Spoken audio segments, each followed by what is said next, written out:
All you need to install the trophy buckle strap end is a simple screwdriver. You take the buckle end with the flat rivet, you put it through the strap hole. You then take the keeper,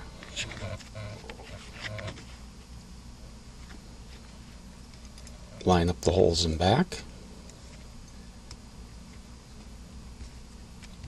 fold over the back,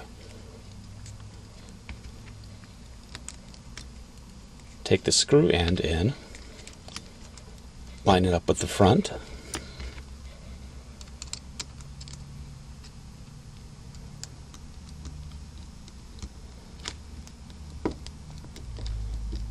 screw it in,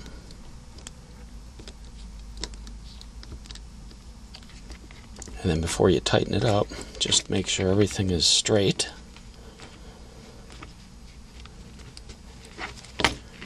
Give it a last couple turns.